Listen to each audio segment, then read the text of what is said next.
My name is Travis Lahr, and I will be presenting my Carthusian monastery for ARC 850, Clearly Opaque. My project rests on a large parcel of land in North Dakota. The site is full of sprawling hills of prairie grassland and a small lake to its south. With this in mind, I positioned my building in the southeast corner on a bluff overlooking the lake and built up a man-made valley from the main road to around the construction in order to provide a more sacred promenade as well as provide a sense of seclusion for these monks. The structure itself is sunk into the ground to provide a spiritual fortress from the profane and invite the rolling plains up to meet the green roof of the project and allow it to spill into the 7 courtyards and ambulatories that I use as an organizing feature for the project. These courtyards also act as a dividing feature for the Father's living space, with their quarters being a place for 1, their private gardens being a shared space for 2, the secondary courtyards being a place for 4, and while the main courtyard that houses the cemetery is a place for all 16 main fathers, and that takes a key position in my layout.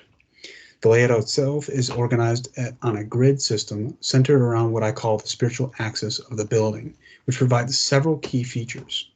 It provides a separation of the living and praying spaces for the main fathers from the east to the west, but also the community spaces and workspaces from the monastery from the north to the south.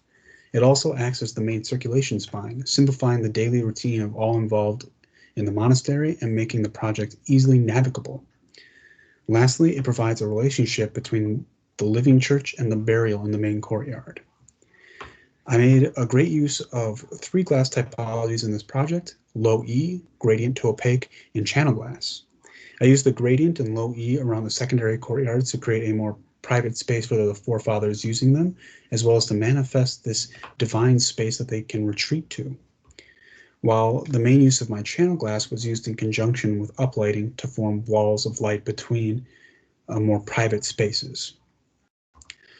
With this kind of idea of clear and opaque in mind, I organized my layout to be easily seen through. So from each of the vomitoriums, you can actually see through the entire building, which I believe opens it up a lot more, as well as provides a lot of natural light into the project itself.